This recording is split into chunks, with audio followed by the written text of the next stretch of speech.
Voces y silencios. Música, sueños, magia. Palabras hilvanadas en el pensamiento. Pensamientos navegando en la voz. Hechos de palabra. Idea y conducción, Alicia Nigro.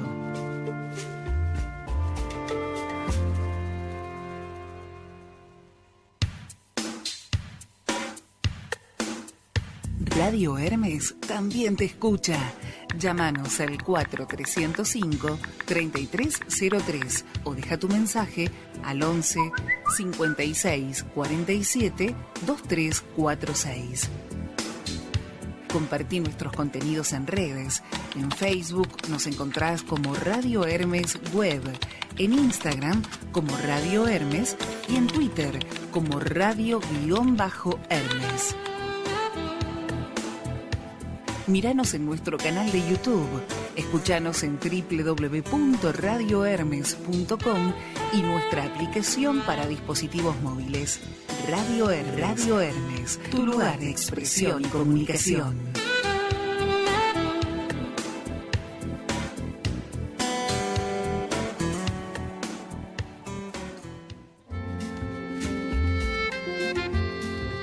Entre voces y silencios nos va haciendo la palabra. Hechos de palabra. Todos los miércoles desde Radio Hermes, antes del atardecer.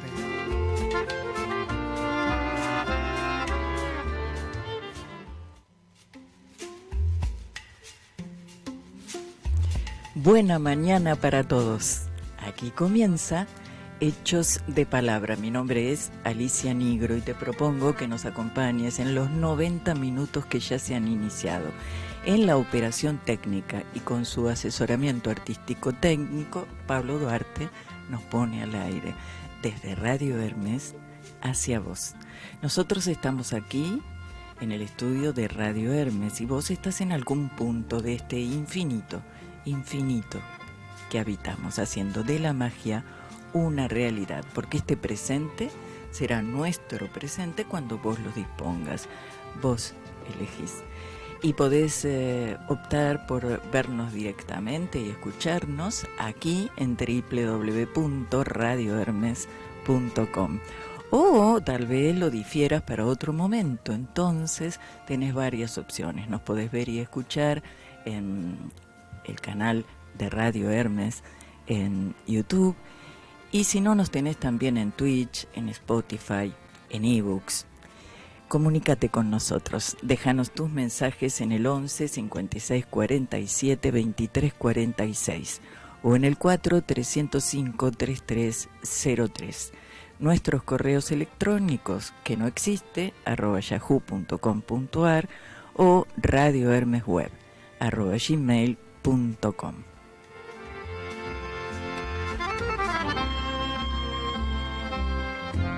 La Escuela de Psicoanálisis del Borda fue fundada en 1989 por José Grandinetti, sitio de formación psicoanalista destinado a todos aquellos interesados en la conceptualización del psicoanálisis y en la experiencia analítica del inconsciente.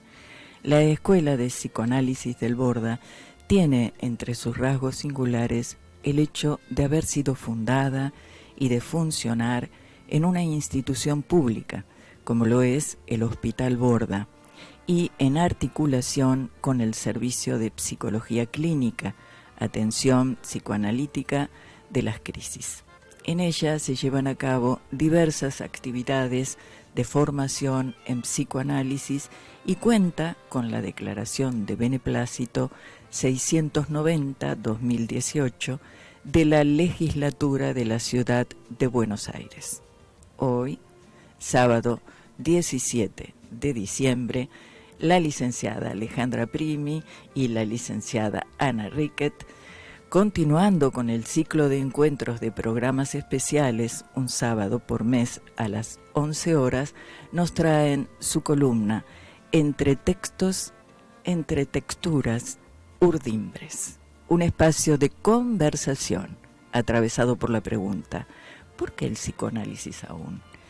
En este último encuentro del ciclo, acerca de la transmisión y la enseñanza del psicoanálisis. Y hasta pareciera que analizar sería la tercera de aquellas profesiones imposibles en que se puede dar anticipadamente, por cierto, la insuficiencia del resultado. Las otras dos, ya de antiguo consabidas, son el educar y el gobernar. Sigmund Freud. Análisis terminable e interminable, 1937.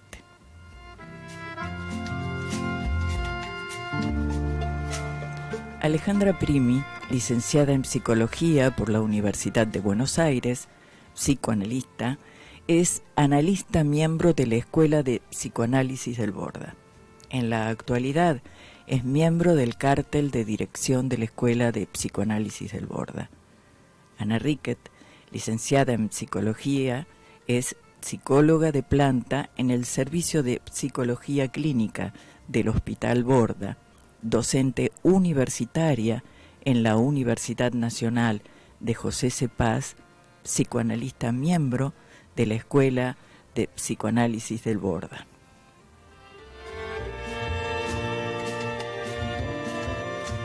Y ahora sí, bienvenidas en este último encuentro. Llegamos a diciembre, hemos hecho un hermoso recorrido y estamos ya en este último encuentro del mes de diciembre, que ojalá se extienda el año que viene. El tramo final, ¿no? El tramo final. Como bien vos lo dijiste. Me parece que estaría bueno en principio poder nombrar algunas de las actividades que tenemos siempre o que nos ofrecen ustedes como para difundir, ya sea del servicio como también de la Escuela de Psicoanálisis del Borda. Me parece perfecto. Si bien ya han concluido por este año las actividades en la Escuela de Psicoanálisis del Borda, es interesante que puedan acercarse a través de la página, que además está concluyendo en una nueva conformación de la página, y ahí sí van a encontrar las actividades que ya venimos teniendo, como el Seminario del Borde, que trabaja el deseo y su interpretación, que está a cargo de José Grandinetti. Van a encontrarse con una actividad que son los fundamentos del psicoanálisis, los sueños, que está a cargo de Juan José Gargaglione. Y seguramente que también se van a empezar a encontrar con las actividades que iremos programando en este tiempo para el próximo 2023. Y podrán ir viendo los horarios y los días en que, bueno, por ahí pueden acercarse para compartir algo de lo que justamente con Ana hoy vamos a conversar, que tiene que ver con la formación y la transmisión y enseñanza del psicoanálisis. Así que nada, los esperamos con la alegría de poder compartir esto que es tan importante como la posibilidad de leer con otros el psicoanálisis, ¿no?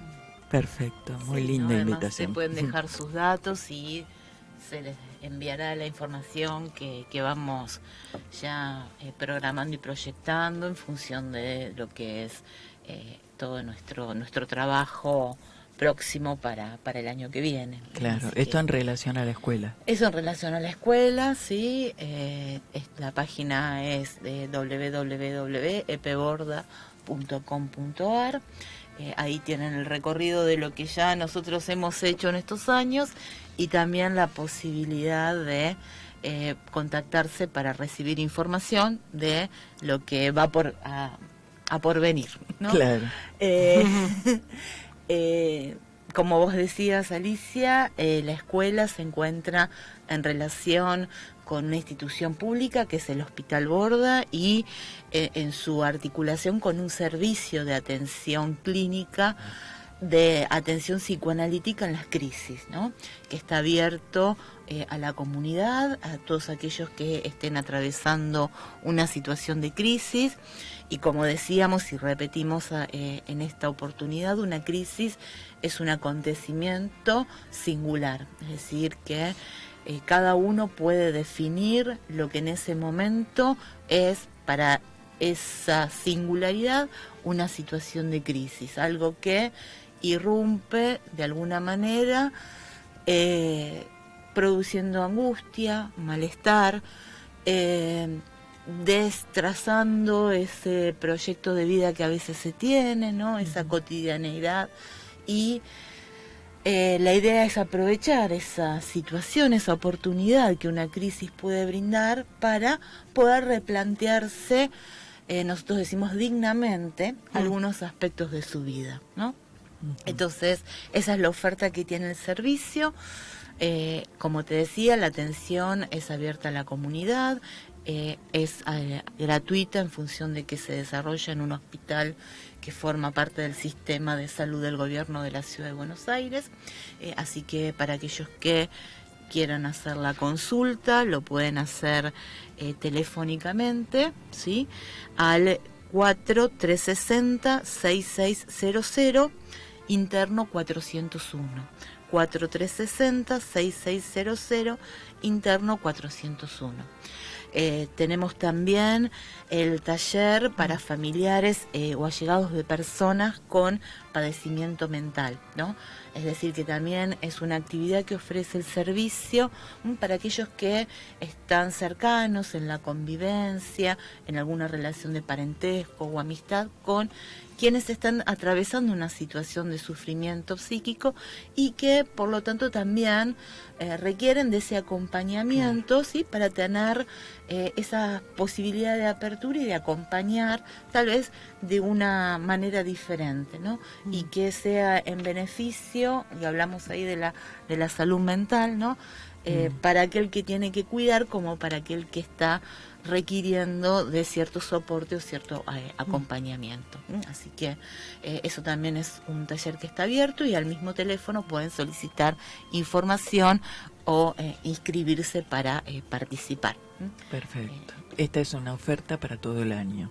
Esta es una oferta para todo el año. Se irán renovando los talleres también del servicio, así que también tendremos otras temáticas para ofrecer en esta misma línea. Bueno, claro. Cuando hay algo ahí que irrumpe de una manera que requiere, ¿no?, de cierto punto de decir, bueno, nos detenemos, y este detenerse no es como un impedimento, sino con un momento, o como un momento para pues decir, bueno, de qué manera después retomamos nuestros pasos, ¿no? Poder hacerlo en acompañamiento de quienes puedan darle a esa situación de crisis, ¿no?, cierto lugar y cierto tiempo. Claro, y una dirección, ¿no? Porque yo te escuchaba cuando hablabas de pensar una crisis como una oportunidad.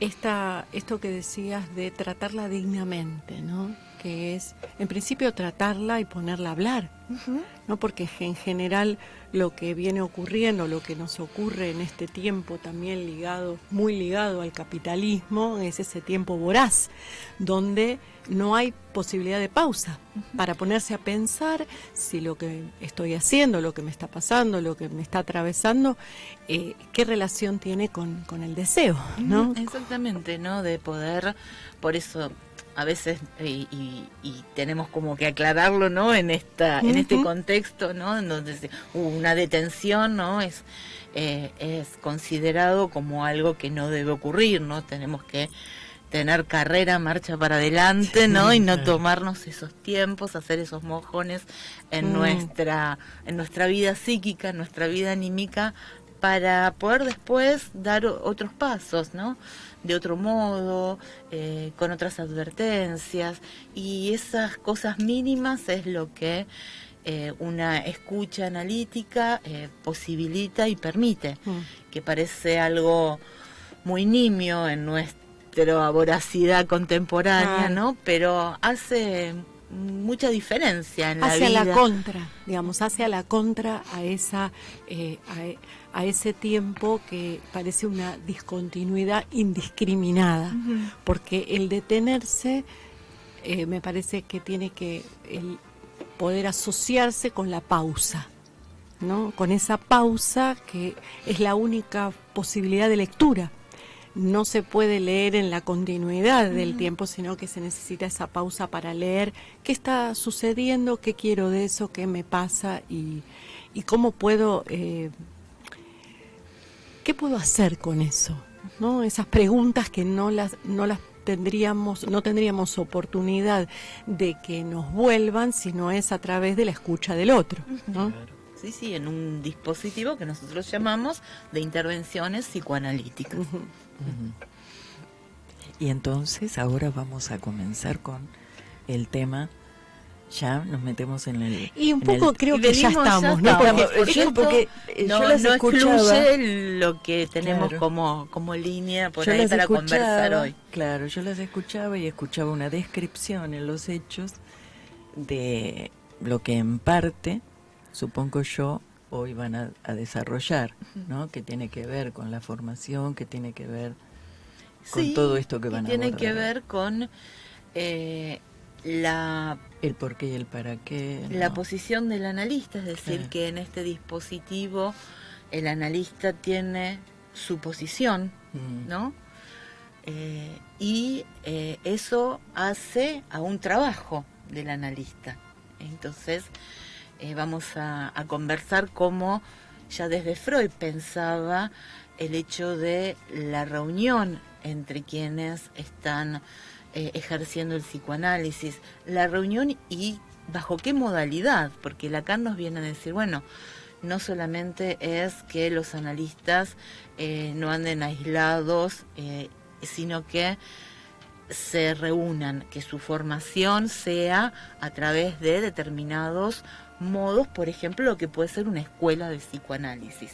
Entonces, la preocupación de Freud en su momento tenía que ver con esto, con la historia y el desarrollo, ¿no?, de este movimiento psicoanalítico. Claro, y su continuidad, ¿no? Porque Freud tenía en sus tiempos esta pregunta acerca de la continuidad del psicoanálisis, ¿no? Y de hecho, como vos decís, al principio, en los primeros tiempos, había una reunión de los miércoles, ¿no? Se reunían los primeros analistas en torno a Freud, en la casa de Freud. En la sala de espera, ¿no? Se reunían aquellos primeros, como podemos decir, aventureros, ¿no? Que habían comenzado a ejercer el psicoanálisis y que en primera instancia, habían comenzado a analizarse. Claro. ¿No? Entonces ahí tenemos ese punto también que hace a la formación del analista, que es su análisis, ¿no? Entonces desde ahí partimos. Estos primeros pioneros del psicoanálisis, podemos llamarlos así, que se reunían en torno a la figura de Freud, ¿no? De Freud como el transmisor, como el maestro, ¿no? Tenían también esta ida y vuelta, no solamente eran quienes habían comenzado a practicar el psicoanálisis en sus lugares de residencia, sino que también en muchos casos habían comenzado a ejercer el psicoanálisis porque habían comenzado a analizarse, ¿no? Entonces ahí tenemos también el primer punto para ir trabajando y para ir considerando en relación a la formación y la posición del analista, en relación a qué la vamos a pensar, ¿no? Sí, porque cuando vos hablabas, recordaba que en ese tiempo los primeros que se acercan a Freud vienen del lado de la medicina, ¿no? Eran médicos. Y me parece que eso también hace a pensar o cómo se fue, cómo el movimiento psicoanalítico fue venciendo algunos prejuicios también, ¿no? Porque para poder encontrar esa lógica que Lacan después nos permite leer en todo su recorrido en cuanto a esta idea de asociarse con otros, ¿no? De la asociación, que me parece que, como dice José Grandinetti, hay que tener hay que poder escuchar el término asociación desde una escucha freudiana, es decir, no desde la asociación social, sino desde esta asociación como parte de lo que sería el método psicoanalítico, ¿no? Por eso, buscar las formas de reunión entre psicoanalistas con la lógica del psicoanálisis, ¿no? Que es una tarea bastante compleja, ¿no? Porque no es una lógica ni académica, ni universitaria, ni una cuestión de alumnos y docentes. Ni escolar, claro. ¿no? Entonces, hay ahí algunos temitas para ir anunciando y para ir pensando, bueno, cuando hablamos de la transmisión, de la enseñanza, si es lo mismo transmitir que enseñar, y bajo qué coordenadas, ¿no? Freud, Lacan nos dice, bueno, es beneficioso para el psicoanálisis que los psicoanalistas se reúnan. Sí, y vos nombraste algo que me parece también fundamental, pero que no es, o que es algo que todavía sigue haciendo preguntas, que es el análisis del analista, ¿no? Es decir, ¿qué posibilidad puede un analista qué posibilidad tendría un analista de asumir, no sé si será la palabra asumir justo, pero de ubicarse en una función sin haber pasado por la experiencia del análisis, ¿no? Cómo eso me parece que dentro de la no garantía, porque nosotros cuando hablamos de formación del analista, cuando hablamos de enseñanza y de transmisión, lo que subyace es la idea de que no hay una garantía, porque bueno, justamente lo que tratamos de transmitir con Ana en estos programas es la falta de el no referente que hay en los conceptos psicoanalíticos, ¿no? Que su relación es una relación lógica y topológica y ética, pero no parte de una relación referencial. Entonces, el hecho de pensarlo así nos mueve en un suelo donde no hay garantías, pero sí hay unas mínimas garantías, ¿no? Es decir, lo mínimo que podría garantizar un acercamiento a esa función imposible, ¿no? Claro, por eso traíamos esta frase de Freud, una de las frases ubicadas en sus últimos textos, en sus últimos tiempos, ¿no? En donde él habla de estas profesiones imposibles. Entonces, ¿cómo podemos entender una profesión imposible, ¿no? ¿Cómo se ejerce una profesión imposible, ¿no? ¿De qué manera? Porque parecería ser, bueno, si es imposible esa profesión, no hay la palabra mucho para hacer. imposible cierra todas las puertas, aparentemente. Sí, porque nos dice, bueno, pero tiene este carácter de imposible precisamente en función de el objeto que aborda, ¿no? Claro. Entonces, si pensamos, como venimos hablando, de cuál es nuestra concepción del inconsciente, cuál es la lógica del psicoanálisis en relación a esa vida anímica, ¿no? que le da su sesgo y sus rasgos, ¿no? Estamos en ese terreno de pensar lo imposible, pero no desde el lado de una imposibilidad que nos deja frustrados, ¿no? Decir, bueno, si es imposible o si no hay garantías, bueno, cerramos la puerta, no tenemos nada que hacer. Sí, desde el lado de la impotencia, ¿no? Porque uno lo podría pensar lo imposible desde un lugar más imaginario, en este punto de, bueno, no puedo, el no puedo. Y me parece que justamente lo que da lugar esta imposibilidad es a una estructura lógica, ¿no? A pensar lo imposible como eso real que irrumpe. Por eso venía muy bien esto que decías acerca de las crisis, porque quizás lo imposible está del lado de aquello que irrumpe sin un sentido, con una pregunta, con la apertura de eso que no se sabe muy bien qué es y que no se puede ubicar en ningún lado, ¿no? Entonces me parece que lo imposible es esto de dar lugar justamente a este objeto, como vos decís, a esta imposibilidad lógica que se presenta en lo real, ¿no? Lo real como una dimensión, ¿no?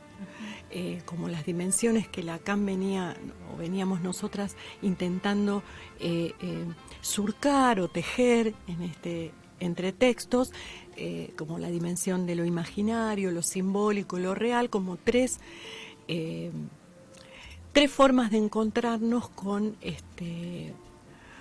aquello con los que nos tenemos que me sale con lo que nos tendríamos que ver, ¿no? Que justamente, no sé si pasa por la mirada, pero sí por ese encuentro que a veces más que un encuentro es un desencuentro. Sí, de este desencuentro fundacional y fundante, Claro. ¿no? De nuestra estructura psíquica. Y ahí volvemos a esta idea de el lenguaje, ¿no? Cuando Lacan nos dice el inconsciente estructurado como un lenguaje, ¿no? Y si volvemos a esta idea del lenguaje, ¿no? Volvemos a esta idea también de que no hay una garantía absoluta en el lenguaje, de que el lenguaje no puede abarcar todo, siempre queda algún resto que por fuera también viene a darle estructura al lenguaje, ¿no? Entonces no es lo que queda por fuera solamente, sino que es eso que desde afuera, si lo queremos poner en estas dimensiones del afuera y del adentro, cosa que Lacan viene a ofrecernos la topología para salir de esta idea que Freud tenía, ¿no? El afuera, el adentro, el arriba o el abajo, ¿no? El inconsciente, lo profundo, lo superficial, ¿no? Uh-huh. Es decir, que estamos ya teniendo una idea del espacio diferente cuando lo planteamos desde lo topológico, donde no hay un adentro y un afuera, sino que el espacio lo podemos pensar en esa torsión, en ese corte entre el adentro y el afuera, en esa vueltita que le damos a una cinta y se transforma para la topología en lo que llamamos una banda de Moebius, en donde no hay ni un adentro ni un afuera. ¿Cómo Entonces, esto que vos decís, ¿no? Cómo traes el lenguaje, porque nosotros nos dedicamos a los seres hablantes, o los hablantes seres, mejor dicho, cómo este lenguaje, o esta posibilidad de tomar el lenguaje, también nos va a hacer enfrentar con un sujeto propio del psicoanálisis, ¿no? Que no es el sujeto de la ciencia ni de la filosofía. Entonces creo que ahí hay parte de esta enseñanza que podemos tomar en Lacan, ¿no? Como él, a partir de volver a situar algunas cosas que se habían perdido. Nosotras estuvimos hablando de cuando hablamos del retorno, de cómo estos primeros y las siguientes camadas de analistas habían tomado un rumbo que parecía que no era el freudiano.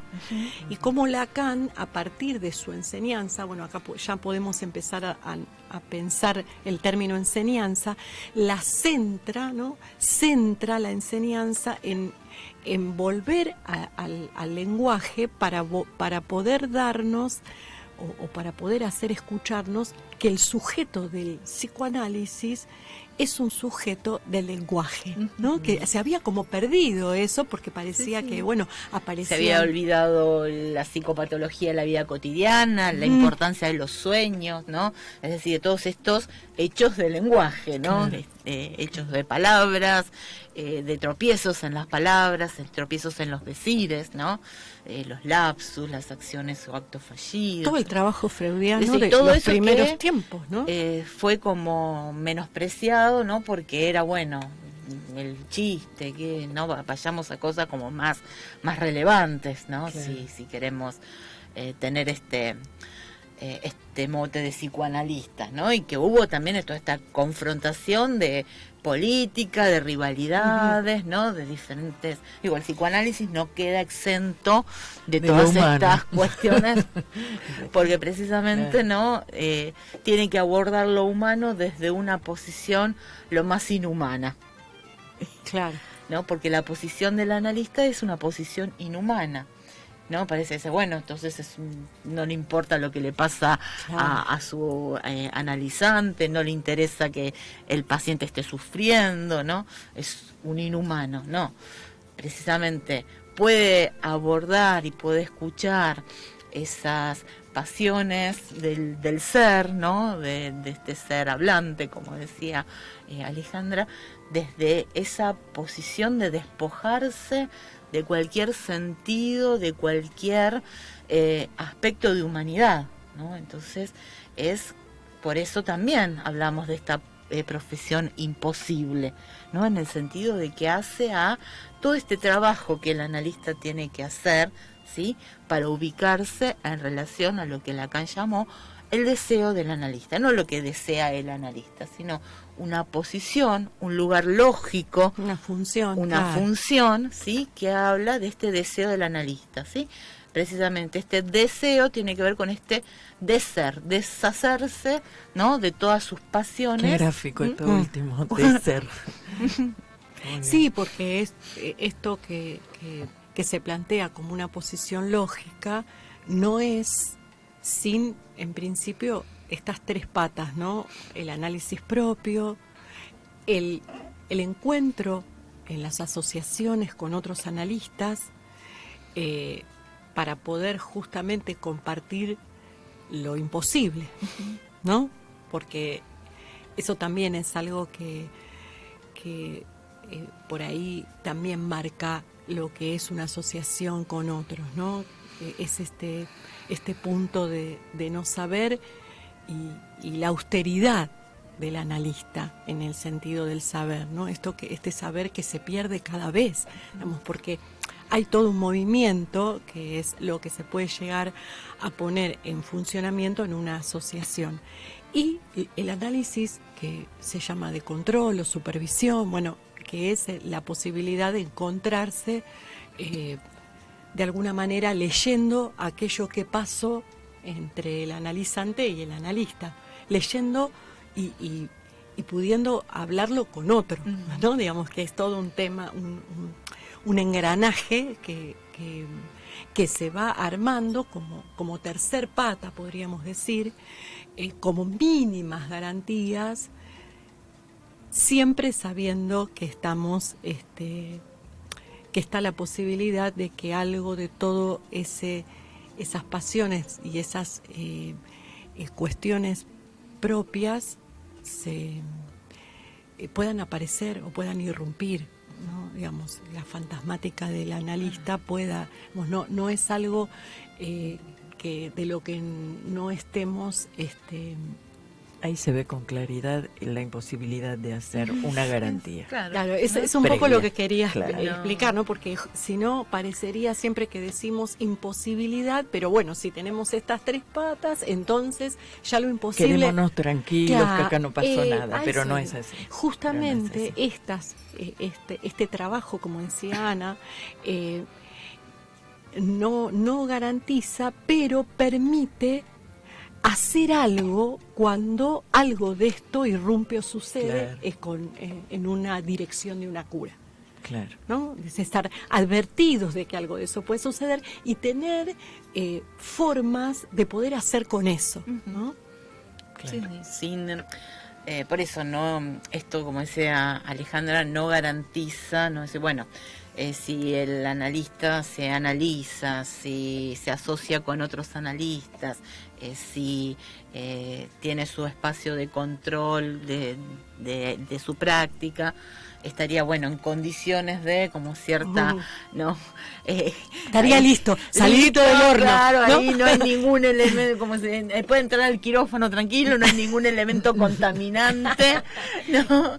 Para operar analíticamente ahí. Nuestras operaciones analíticas por lo general no están exentas de, si queremos llamar así, ¿no? De esa contaminación que a veces la propia subjetividad del analista, ¿no? Interfiere en su escucha, claro, ¿no? Entonces, podemos decir que es un trabajo además que no cesa, ¿no? De reiterarse cada vez. Entonces también no es que nos dieron el diploma, estudiamos tantos años con los más prestigiosos analistas, argentinos y franceses. Hoy los franceses los dejamos un poco de lado hoy. Y tenemos el título, ¿no? Lo colgamos a nuestro consultorio y eso nos garantiza de que, somos psicoanalistas, ¿no? Y hemos cumplimentado los pasos y requisitos para hacerlo, ¿no? Ser psicoanalista también a veces se pone como obstáculo, ¿no? Y entorpece la escucha, ¿no? Claro. Oposición, como decíamos todos, del ser, ¿no? Por eso Lacan insiste que no es una cuestión del ser, ¿no? Sino que tiene que ver con el deseo. Y el deseo, tanto el del analista, el deseo que está circulando en el discurso, porque el deseo no es un objeto o algo que está en algún lugar y vamos a obtenerlo o no en algún momento, no tiene que ver ni con la materia, ni con la sustancia, ni con un objeto concreto, sino precisamente es aquello que se va deslizando en nuestro discurrir discursivo, ¿no? Tiene que ver precisamente con esta estructura de lenguaje a la que hacíamos referencia. Y ese sujeto. ¿Sí? Que ese efecto de ese interjuego discursivo. Sí, porque nosotras podríamos decir es un sujeto que lo podemos definir de alguna manera como lo que representa, lo que un significante representa para otro significante. Entonces, como los significantes los podemos tomar en una cadena discursiva, vuelve Lacan con su enseñanza a llevarnos al discurso freudiano, que es lo que Freud escuchó en su primer momento cuando se decide escuchar a estas mujeres de las que hablábamos al principio, que tenían ese padecimiento y que tenían cosas para decirle, ¿no? Entonces, cómo estos otros discursos, como decía Ana, esto de colgar un cuadrito y decir, bueno, ya aprendí, ya tengo el título, tiene que ver con el discurso universitario. Hay otro discurso que es el discurso amo, el que sabe, ¿no? El que sabe y dice al otro lo cómo tienen que ser, ¿no? Cómo tiene que marchar, ¿no?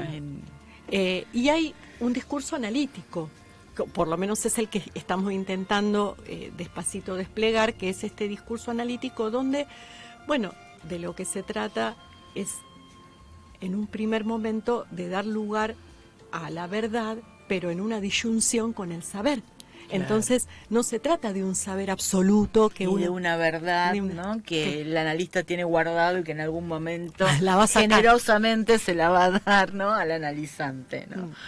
Sino de una verdad que se construye precisamente en este circuito discursivo y en estos movimientos que el discurso permite. Transferencia mediante, ¿no? Por eso la transferencia no es esta cosa simple de, bueno, es el afecto que el analizante tiene para con su analista, por esta cuestión amorosa que reedita estos primeros vínculos importantes de su vida, propios de su infancia. Entonces el analista se puede transformar en la mamá, el papá, ¿no? Y todo eso es una versión un poco como bastante básica, simplista de lo que es la transferencia, ¿no? Sí. Entonces, si la transferencia la tomamos con esta posibilidad de este marco, ¿no? Que nos permite que se actualice en relación con ese sitio que el analizante ocupa, esa neurosis infantil, como decía Freud, entonces estamos ya dándole a la transferencia otro estatuto, porque nos permite esta actualización de la estructura, claro, ¿sí? En relación a qué, ¿no? A esta puesta en acto de esa estructura, que es una estructura sexual pulsional, ¿no? Claro. Que muchas veces nos olvidamos, ¿no? Por ahí nos vamos mucho por el lado del lenguaje, claro, ¿no? A eso iba, ¿no? Que el lenguaje es un lenguaje pulsional. Claro. Nuestro lenguaje como seres hablantes es un lenguaje pulsional, por eso Freud lo que escucha en estas mujeres padecientes es de qué manera se organizaba la sexualidad, de qué manera la sexualidad habla, ¿no? En el sufrimiento, por ejemplo. Sí, y en los síntomas, por eso es muy importante dar esta vuelta, porque se trata de justamente llegar a ese punto, ¿no? En esto que Lacan quiere retomar, porque es en este retorno, es porque la sexualidad había quedado perdida en el camino, ¿no? Digamos, un detalle, ¿no? Que quedó fuera. Y porque justamente correr a la sexualidad de ese discurso es una posición política. Claro. Como que me parece que cuando Ana decía que estas cuestiones que pasan o que suceden en las asociaciones entre analistas no deja de estar enmarcadas dentro de la política. Y cuando nosotros hablamos de la experiencia del inconsciente y hablamos de la conceptualización del psicoanálisis, lo hacemos bajo la política del síntoma. Es decir, era el síntoma el que hizo hablar a aquellas mujeres que venían con ese padecimiento y ese sufrimiento. Fue el síntoma el que le permitió a Freud escuchar eso que sucedía y esa sexualidad, ¿no?, que se satisfacía en un síntoma. Digo, esto parece a veces, cuando se escucha en algunos discursos de psicoanalistas, como que está olvidado, uno podría decir, no ingenuamente, ¿no? Volver a repetir que no es ingenuo ese olvido.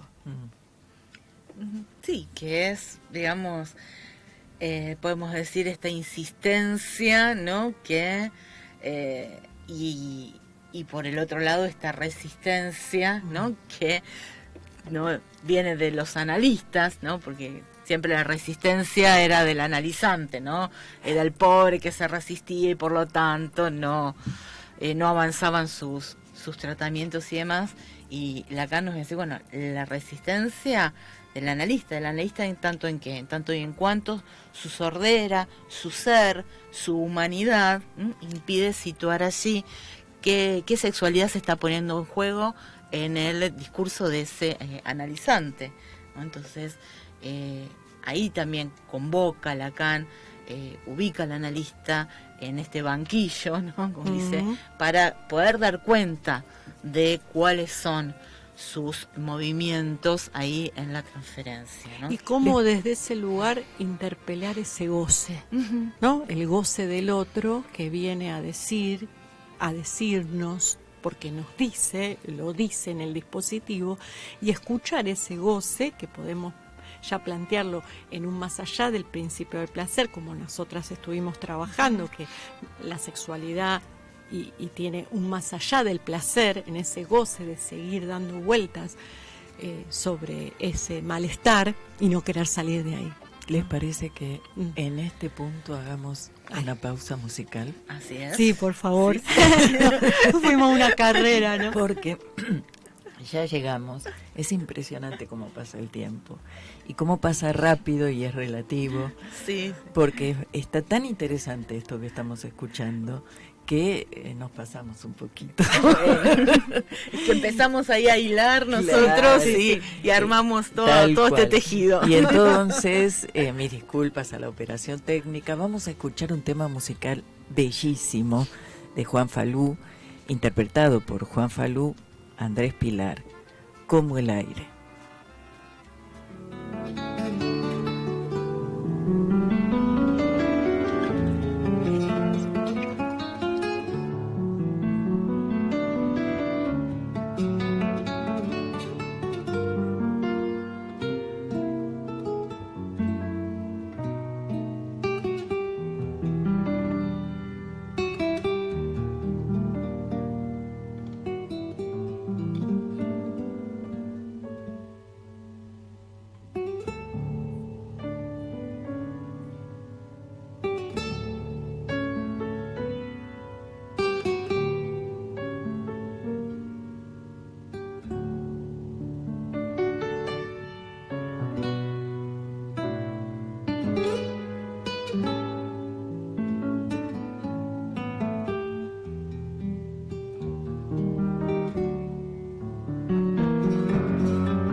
nuevo, pero no todo está dicho. De construir construyendo para empezar de nuevo una y otra vez. Hechos de palabra. Déjanos la tuya en el 4305-3303.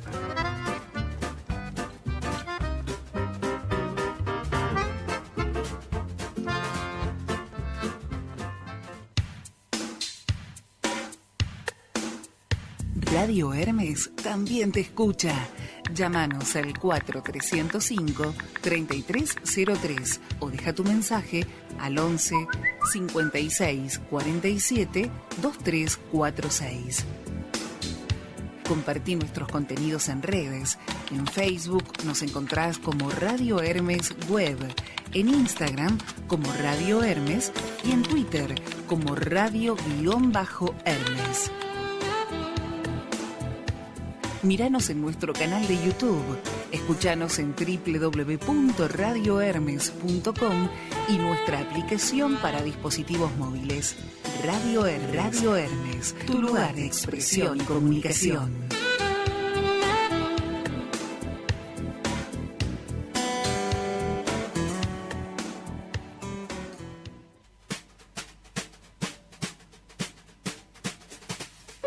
Entre textos, entre texturas, Udiembre, un espacio de conversación atravesado por la pregunta: ¿por qué el psicoanálisis aún?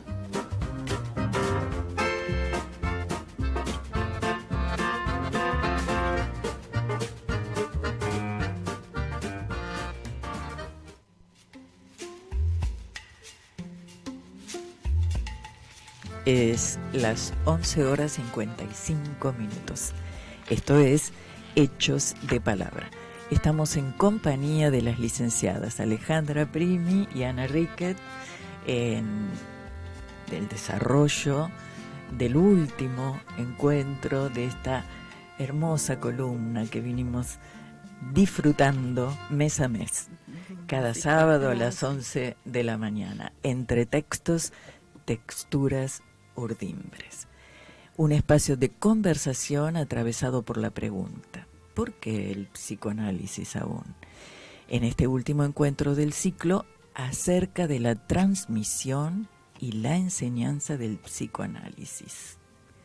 Reciencito, cuando fuimos al corte, escuchábamos un bellísimo tema de Falú, que lo anunciamos, y que lo interpretaba con Andrés Pilar en piano.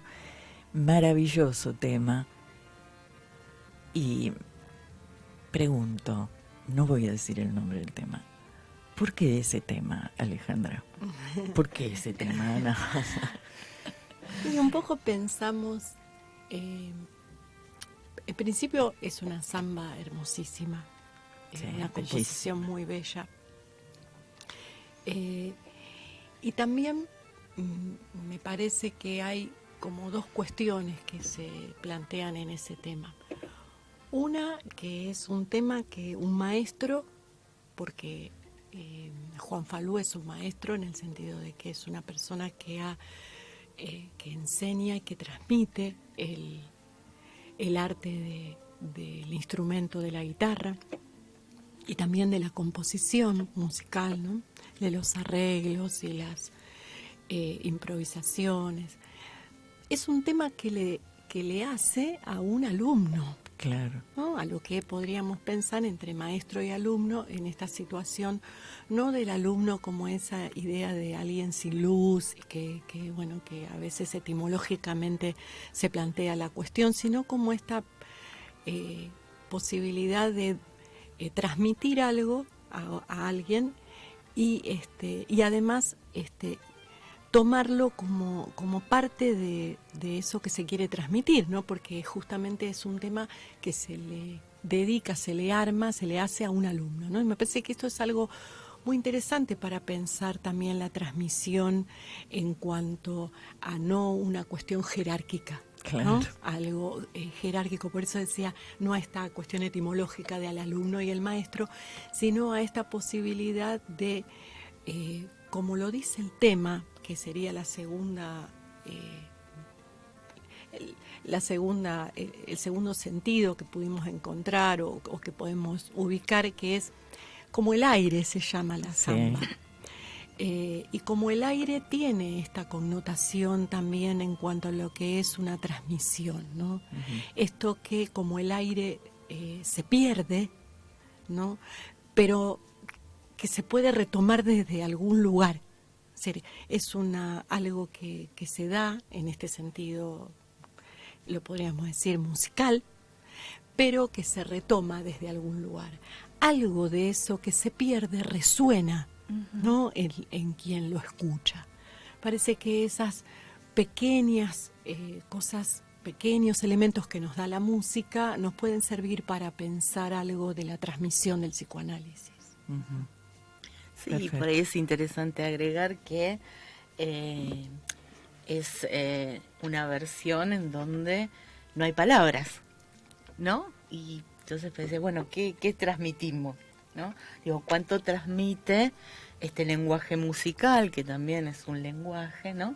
Y esto que Lacan nos dice, ¿no? Que el discurso no es sinónimo de palabras, ¿no? Entonces él habla de un discurso sin palabras. Digo, qué lógica, ¿no? Nos viene a traer para pensar el psicoanálisis, ¿no? Cuando invitamos a quien se acerca a nuestro consultorio a decir, bueno, hable, diga todo lo que se le pase por la cabeza, ¿no? Asocie libremente a estar escuchando desde un lugar en donde podemos pensar un discurso sin palabras. Digo, todo parece casi imposible en este sentido que lo plantea Freud. No hay posibilidad, sí, no hay posibilidad desde el lado de la comunicación de pensar un circuito con esas características, pero digo, esto también nos trae esta samba, ¿no? En donde, a diferencia de los otros temas que estuvimos trayendo anteriormente, no hay una letra, ¿no? O podemos decir, bueno, ¿qué de la letra, ¿no? Se va transmitiendo, de estas pequeñas marcas, se va transmitiendo, por ejemplo, en esta canción, ¿no? Bueno, totalmente. Claro. Entonces, totalmente. Me parece que también tiene esta particularidad, ¿no? De poder tener múltiples interpretaciones, múltiples modos de escuchar algo que no tiene, en este caso no tiene letra, pero toda esa música, toda esa composición, toda esa lógica que se transmite, ¿no? En toda esta combinación de sonidos, ¿no? Sale al aire y ahí queda flotando para que podamos, ¿no? También hacer esta experiencia placentera. Claro, ¿no? Claro que sí. Sí, totalmente. Claro que sí. Y me parece que si bien nosotras estuvimos hablando de estas cuestiones que tienen que ver con la transmisión y con la enseñanza y con la formación del analista de aquellos tiempos de Freud, los tiempos de Lacan, me encontré en esta búsqueda que vamos haciendo con Ana de los temas y las cosas, me encontré con un texto que viene también a propósito del fallecimiento de Vicente Citolema, que fue hace poquito, hace muy poco. Que son conversaciones con Enrique Pichón Rivière, ¿no? Y me parecía interesante tomar o traer acá al programa cómo estas problemáticas, que son las que por ahí ubicamos en los tiempos de Lacan, con la excomunión, con la creación de la escuela de Freudiana de París, ¿no? Con todos estos intentos que él tuvo de armar espacios de formación para los analistas y de encuentro, como también nos han pasado a nosotros como en nuestro país, ¿no? Y como Pichón, que formaba parte de lo que era la Asociación Psicoanalítica Argentina, como también comenta en estas conversaciones estos impases que había entre los analistas de su tiempo, ¿no? Estas cuestiones de... él denunciaba y decía en estas conversaciones que había un montón de analistas que como no se analizaban, ¿no? Como que él decía, eso es algo que circulaba en esos momentos en nuestro país, y que me parece que a lo que vamos es que no es que eso sucedió, como eso sigue sucediendo, ¿no? Como frente a esas resistencias es un poco esto de poder conversar e intentar acercarnos a esta imposibilidad que es nuestra posición como analistas, ¿no? Y también está bueno que, como vos lo marcás, porque esta idea de Lacan, de la escuela, de propiciar los encuentros entre psicoanalistas, ¿no? En un determinado contexto histórico, cultural, ¿no? Y geográfico, como era el París de 1950, 1960, ¿no? Y también en esta distinción y diferencia, ¿no? Que tal vez nuestra cultura, la latinoamericana, rioplatense, ¿no? Tiene en relación a los encuentros, ¿no? Entonces también estas conversaciones, ¿no? que vamos recopilando, ¿no? Hacen encuentros entre psicoanalistas, entre personajes y personas de la cultura, ¿sí? Que se reúnen esto de charlar en relación a estos temas que como sujetos de la cultura también nos convocan, sean estrictamente psicoanalíticos o no, o más artísticos, pero bueno, Citolema también tiene esa estrecha relación con el psicoanálisis, ¿no? Del arte. Claro.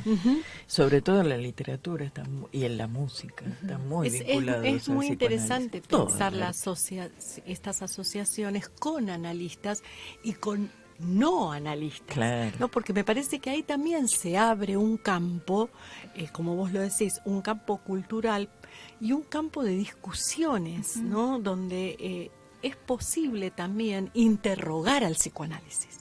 Como el psicoanálisis interroga los otros discursos, la interrogación de los discursos, de los otros discursos, que puedan de alguna manera encontrarse.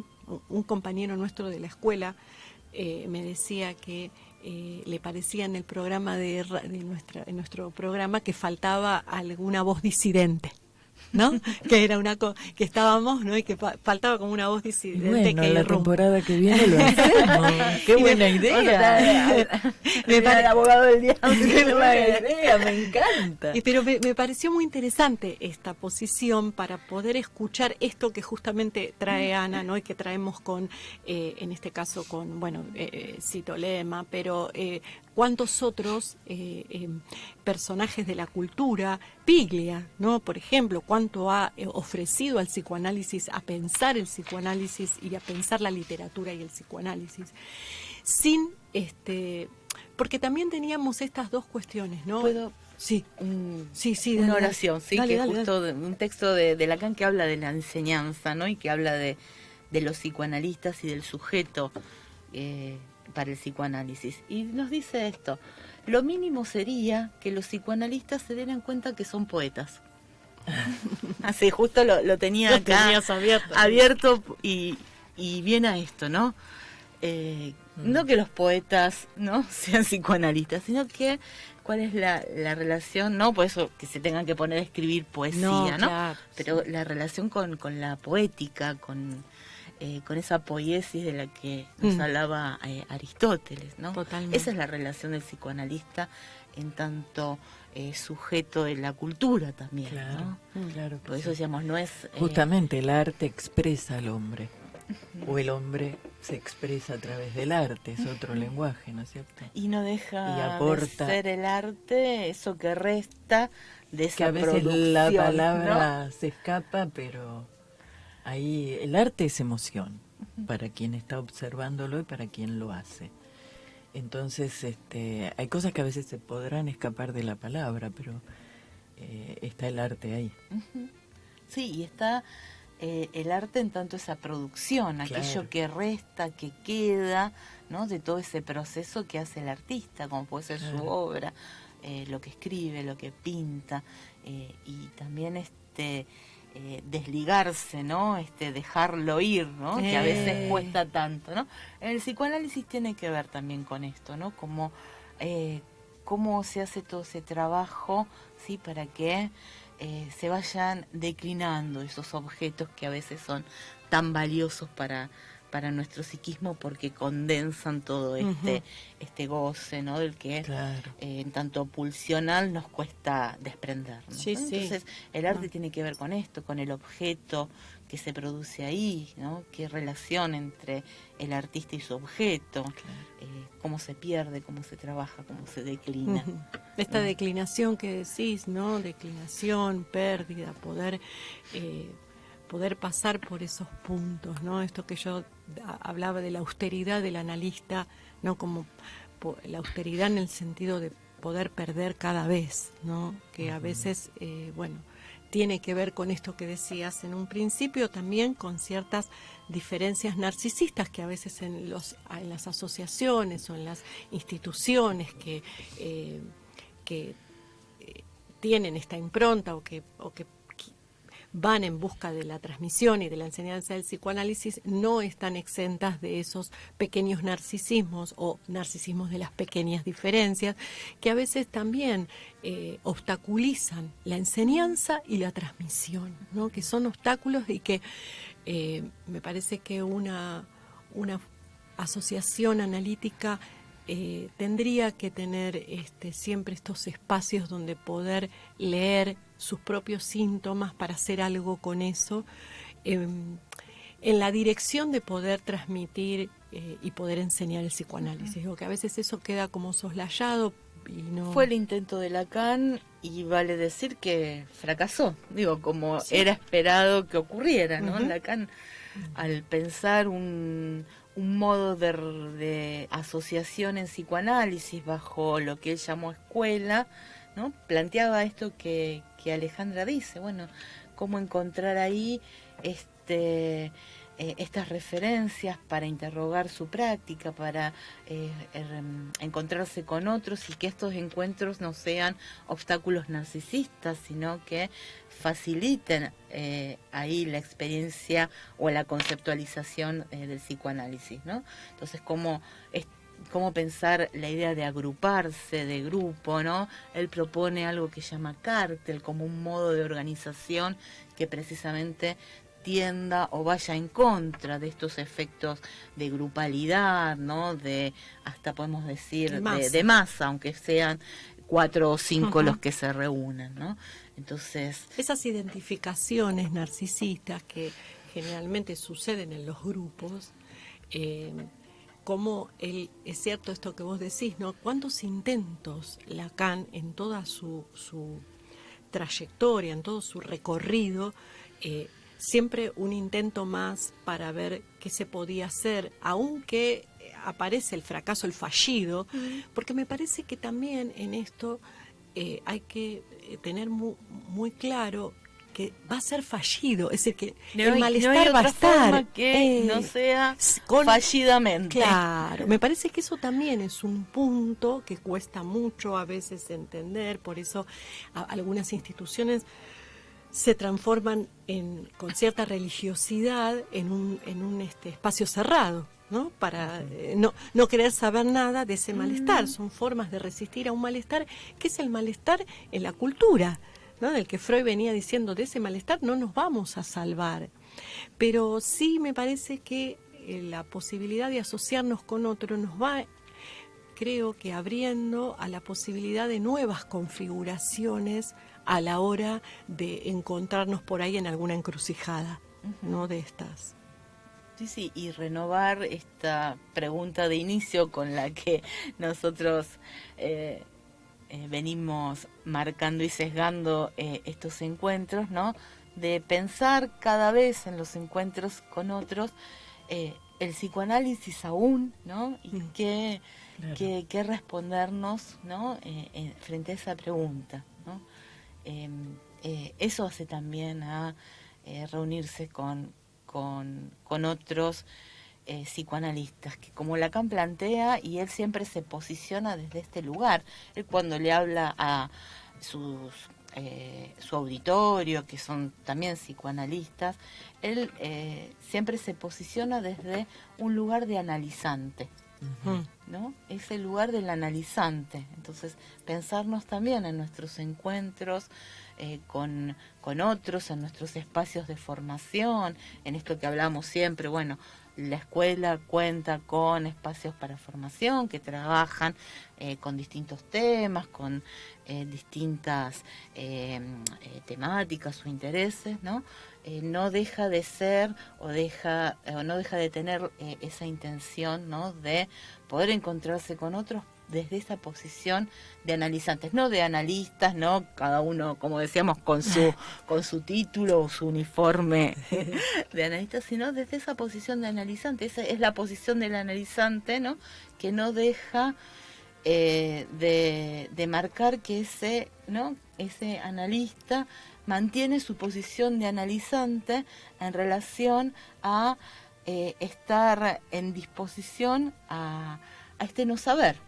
Claro. Y a escucharse, Y a escucharse, ¿no? Escuchar, leer, ¿no? Volver a leer, ¿no? Porque esto... No cerrar con respuestas teóricas, porque la teoría también, ¿no? Es resistencial.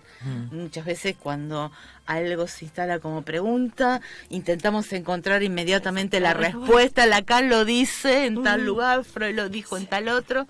Listo, ya está resuelto la duda, el interrogante. Entonces poder estar en ese que no es nada cómodo, porque siempre queremos entenderlo a Lacan, ¿no? A ver qué dijo en esto, ¿no? Y cerrar. Y cerrar. La intención, ¿no? De cerrar en el sentido es lo que obtura esta posibilidad de la pregunta. La pregunta viene de parte del analizante. Si hay analizantes, porque el analizante se hace una pregunta, y sostener las preguntas tiene que ver también con, vos hablabas de los pequeños grupos como el cártel, de poder escuchar cómo se sostiene esa pregunta y se espera, ¿no? A ver qué, esa pausa de la que hablábamos al principio, que es la pausa que decíamos en relación a las crisis, ¿no? Poder correrse de todo lo que está sucediendo y pausar, es la pausa que también implica el trabajo con otros. Poder escuchar, preguntar y sostener la pregunta, no querer obturar con una respuesta casi maníacamente. Muchas veces se escucha analistas que enseguida tienen la respuesta porque la encontraron, como vos decís. En la página 22 dice, y la verdad es que el trabajo en la escuela es muy interesante. Me parece que es una parte que me gustaría remarcar de tantos años de trabajo junto con Ana, ¿no? Y con tantos compañeros, y con José Grandinetti. Me gustaría nombrar a Martín Fontella, a Marcelo Bertoni, entre otros, a nuestras compañeras Mariana Fariña, Marina Palmujian, Carolina Lopina. Me estoy olvidando seguramente de un montón de compañeros, pero quiero decir, con todos ellos, este trabajo permanente de dejar abierta siempre la posibilidad de la pregunta, de estar en un seminario y leer un párrafo y escuchar las distintas interpretaciones y no cerrar, discutirlas, me parece que eso no está absolutamente ligado a nuestra formación analítica. Digo, en el punto donde cuando nos encontramos con un paciente, se nos va a hacer mucho más difícil hablar y cerrarle la boca al paciente, porque lo vamos a dejar hablar con mucha más facilidad.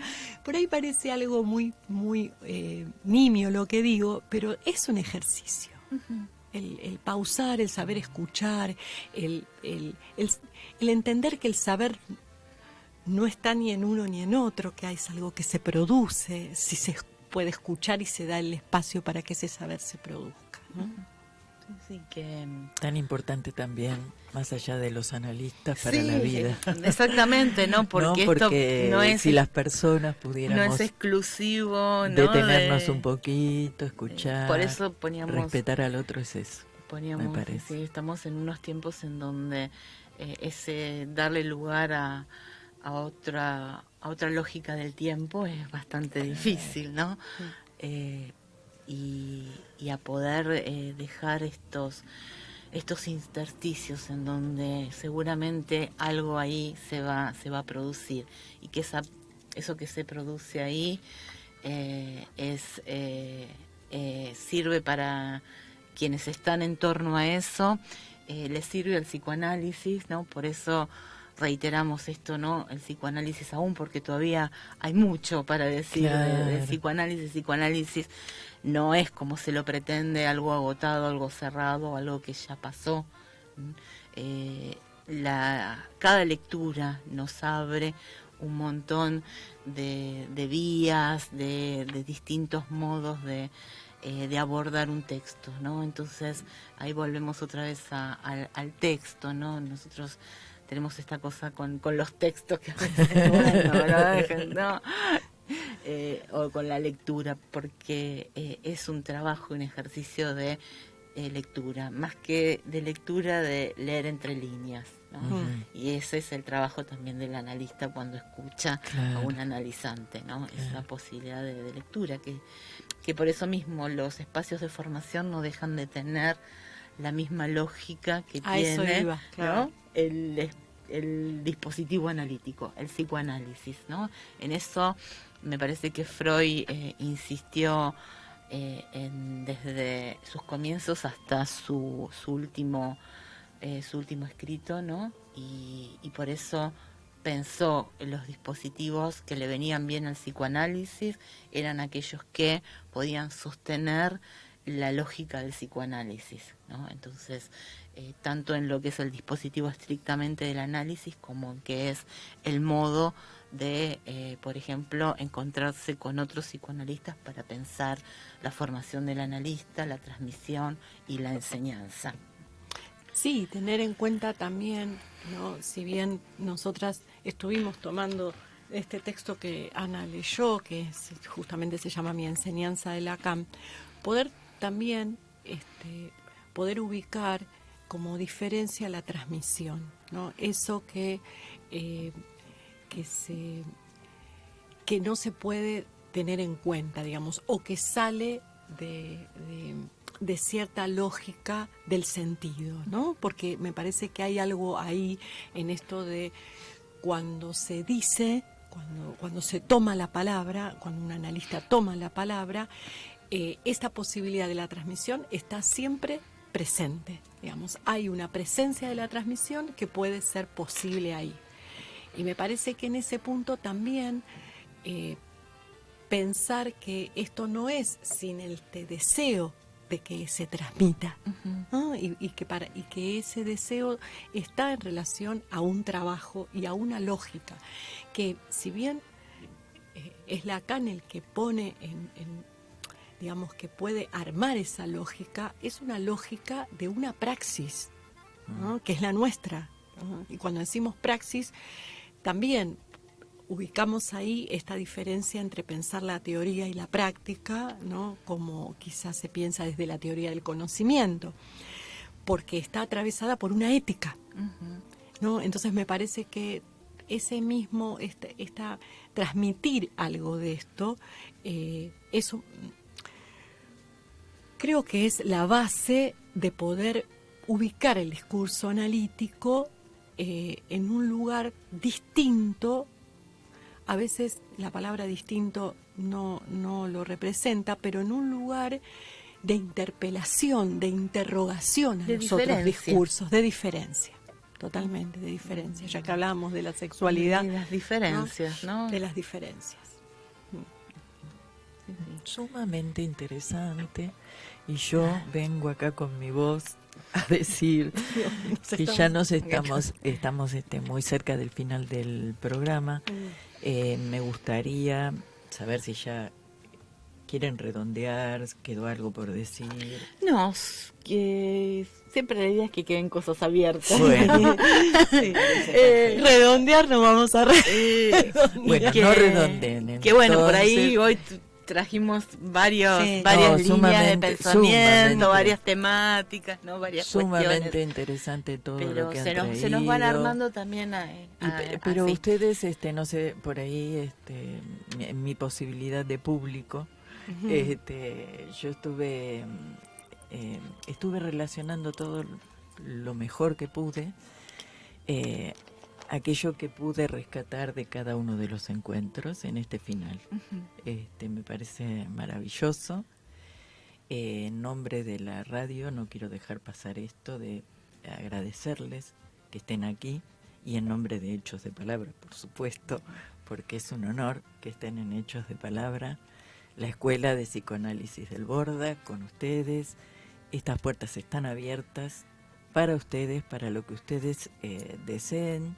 Tienen que comunicarse y nada más. Gracias. Muchas Nuestra gracias. gratitud como miembros de un programa y de esta Radio Hermes, pero también nuestra gratitud como ciudadanos, porque es una experiencia maravillosa la que hemos tenido y ojalá se repita. No sé si con nosotros, pero ojalá se repita.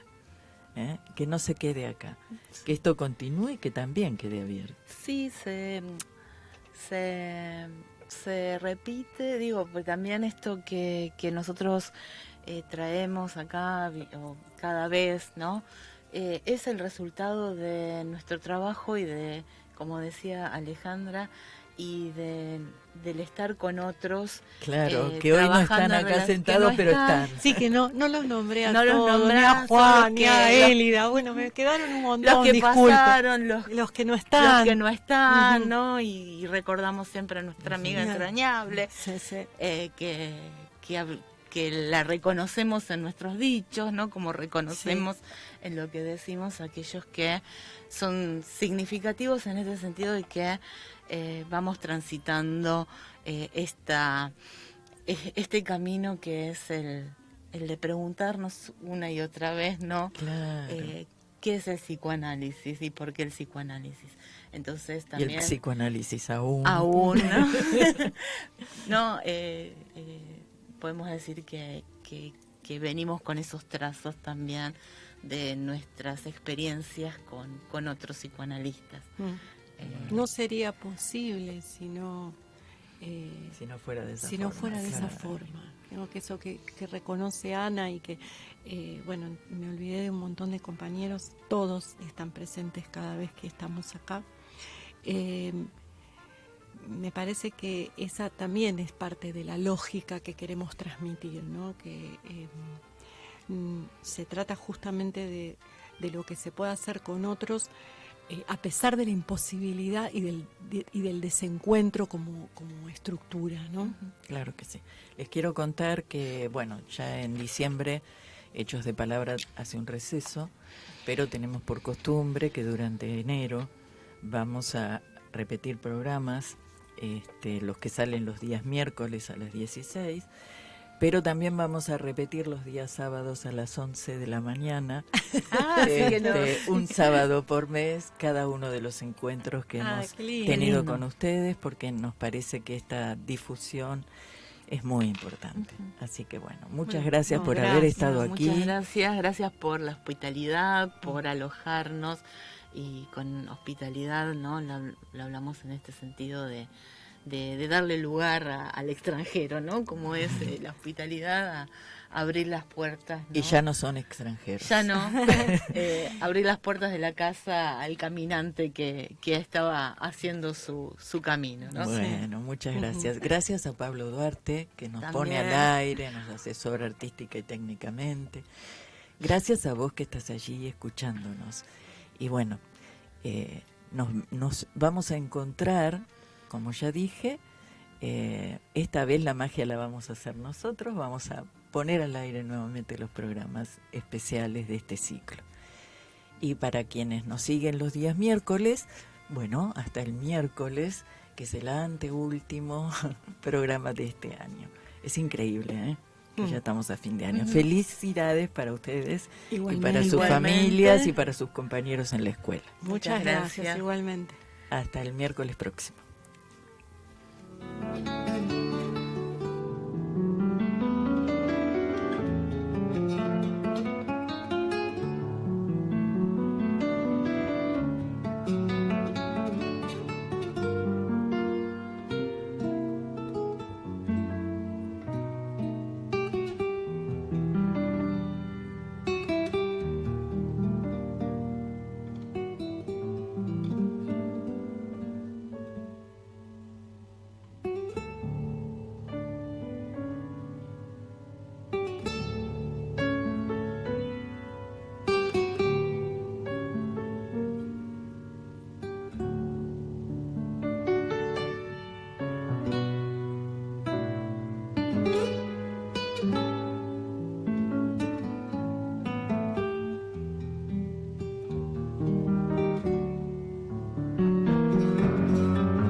Hasta aquí compartimos voces y silencios, música, sueños, magia, palabras hilvanadas en el pensamiento, pensamientos navegando en la voz.